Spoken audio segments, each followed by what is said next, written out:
Hi, this is Mrs. Blake, and today we're going to talk about ideal gas law calculations. So there's four main variables used in gas laws.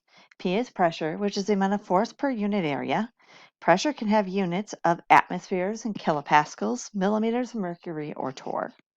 We have temperature, which is the average amount of kinetic energy an object has. Now there is a key thing about temperature. Temperature in every gas law calculation must use the units Kelvin. Now the calculation to convert isn't bad. It's Celsius degrees plus 273, but you must use Kelvin in every one of your gas law calculations for temperature. V is volume, and volume is the amount of space an object takes up. Gases will spread out to fill the entire container, so the volume of the container makes a difference. Units can be millimeters of mercury, it can be, can be milliliters, can be liters, can be centimeters cubed, decimeters cubed, kilometers cubed, depending on the size and container you're actually seeing in the problem. You should know how to convert between between those units. And the amount of gas. And what do I know about the amount of gas? Well, it's atoms or molecules. And if you think about blowing up a balloon, if you blow it in one puff of air, it's going to be a very different balloon than if you fill it up with your air. So the amount of gas matters. In gas law calculations, in Charles, Boyle's, Gay-Lussac's, and combined gas laws, this is held constant. But in the ideal gas law, which is what we're talking about, we're going to pay attention to the amount of gas, which is going to be measured in moles. So the combined gas law, P1V1 over T1 is equal to P2V2 over T2, has a constant amount of gas. The ideal gas law takes into account how much gas you have. So in the ideal gas law, PV equals nRT. P is pressure, and we can still use units of atmospheres, kilopascals, millimeters, mercury, or torr. V is volume. N is the moles. Now you need to be careful anytime you're given moles because gram to mole is a very common conversion. So sometimes you'll have a problem and they will give it to you in grams that you'll be expected to convert. And sometimes you'll be asked to find grams where you're really finding moles and then converting it to grams. R is a new factor. R is what we call the ideal gas constant. And a constant is just a number that we always put into a problem during a calculation. The R values are usually given to you, but the R values are going to be based off of your pressure unit. So your R value is going to change from one problem to the next, depending on what unit of pressure you're actually using. And we'll take a look at that in a couple of examples. T is going to be temperature. And again, temperature has to be in Kelvin, no matter what gas law calculation you're doing. So let's take a look at a couple of example calculations and see how these problems actually work. So create or calculate the pressure in atmospheres exerted by each of 2.5 liters of HF containing 1.35 moles and 320 Kelvin. Well, that gives me a lot of information, so I'm just going to kind of sort through it. So first of all, I've got 2.5 liters. And I'm familiar with liters. 2.5 liters is going to be a volume. So my volume is going to be 2.5 liters. And then it's going to give me 1.35 moles. Well, in the ideal gas constant, N represents moles, and I have moles, so it's 1.35, and I don't have to worry about doing any conversions there. And they give me 320 K, and that's Kelvin, and that's a temperature, and it's already in the Kelvin that I need it to be. So here's 320 Kelvin. Now, in this equation, P, well, I'm looking for P. V is given to me. N is given to me. R is going to be a constant that I need to look up in my chart, and T is going to be my temperature. Oops. Hang on here. So T is going to be my temperature, which is given to me. So I'm going to go up to the chart and I'm going to find in my R values that if my pressure is going to be in atmospheres, my R value is going to be 0.0821. So I just need to plug that into the number where my R value sits. So I can write that down here, and R is going to be 0.0821. So pressure is what I'm trying to find. Volume is going to be 2.50 liters. That is going to be equal to N, which is going to be 1.35 moles. R is going to be 0.0821. And temperature is going to be in 320 Kelvin. And if I use a little bit of algebra, I need to get P by itself. I can divide both sides by this 2.50 liters. So it cancels off of that side. And when I punch those numbers into my calculator then, I'm going to come out with a pressure that is going to be equal to 14.19. And it tells me that this is going to be atmospheres, and that's the R value I used. So this is going to be in atmospheres. So in the second calculation, this time I'm going to be calculating the volume in liters occupied by, and again, they give me a bunch of information. So I have 2.00 moles. So that's going to be my N value. I have 23 degrees Celsius. Well, 23 degrees Celsius is a temperature. But if my temperature is going to be 23 degrees Celsius, I have to convert by adding 273 to come up with 300 Kelvin. And I have to use the 300 Kelvin in the calculation. I have 1.25 atmospheres.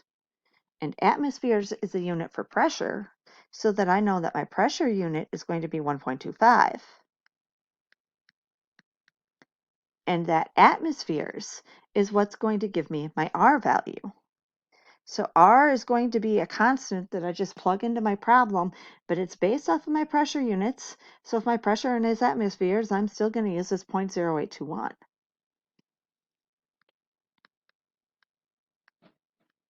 So PV equals nRT. And I know my pressure this time. I'm going to have 1.25 atmospheres. This time I'm trying to find volume. And I have N, and yes, this is already in moles, so I don't need to do a conversion. R is going to be looked up into my 0.0821. And my temperature, I've already converted to Kelvin. It is going to be 300 Kelvin. Again, I use a little bit of algebra. I divide both sides by 1.25. So that cancels 1.25 from this side.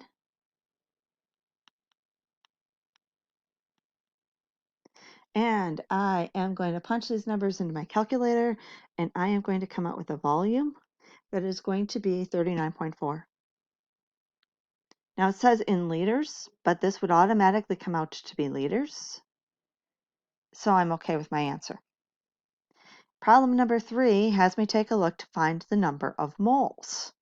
So they determine the number of moles of a gas contained in 0.8 liters at 27 degrees Celsius and 0.925 atmospheres. Again, I like to sort through my information. So I have 0.8 liters, which is going to be a volume.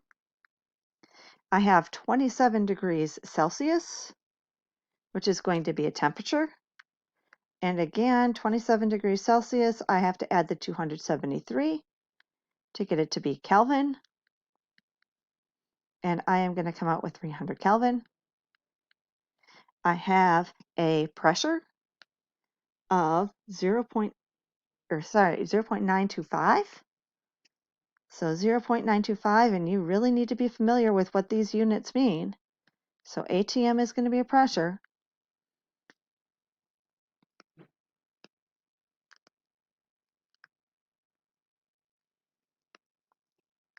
And then I can look up my R value based off of my atmospheres, and my R value is still going to be 0.0821. So this time I have P and I have V. This time I'm trying to find N. R is a constant and T I have. So this time my pressure is going to be 0.925 atmospheres. And that's going to be times my volume, which is given to me as 0.8 liters. That's going to be equal to N, and this time I'm trying to find N. R is going to be 0.0821, and my temperature is going to be 300 Kelvin. This time for algebra, I need to divide both sides by 300 to get 300 over here. And I'm going to divide both sides by the 0.0821.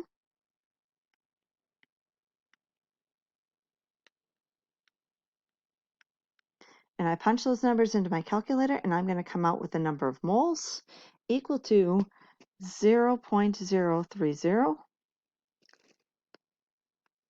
Try to make that a little more legible. Moles. Now, frequently in ideal gas law problems, they don't give you moles. Instead, frequently in ideal gas law problems, you're going to have to deal with a conversion between grams and moles and use the molar mass. So in the next problem, we need to be able to find mass in grams of 3.50 liters. Well, 3.50 liters is going to be a volume. And it is going to be, oh, this time we've got to change. This is going to be 700 millimeters of mercury. Again, you have to become familiar with your units because millimeters of mercury is one of the several different units that we can use as a pressure. Pressure is going to be linked to my R value, but since I've got a different pressure, I'm going to have to look up in my chart, and this time, instead of using 0.0821, I'm going to be using 62.4, which I use for both millimeters of mercury and for torr.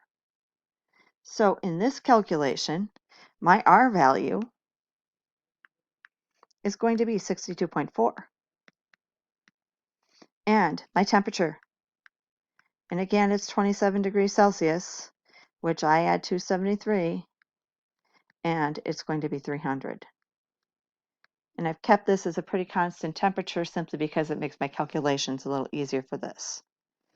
This time I am going to be finding mass.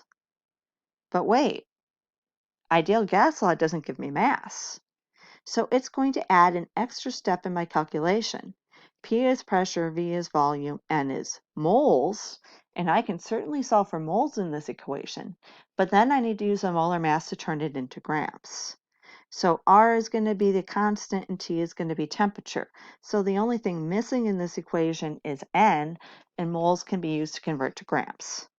So my pressure is going to be 700, but this time it's millimeters of mercury.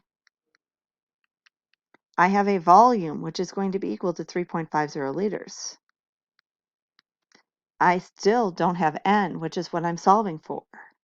I have an R value that's going to be 62.4, and I've got a temperature that's going to be 300 Kelvin. And again, I need to divide both sides, just like the last problem, by this 300 Kelvin. And that gets rid of that, and divide by the 62.4.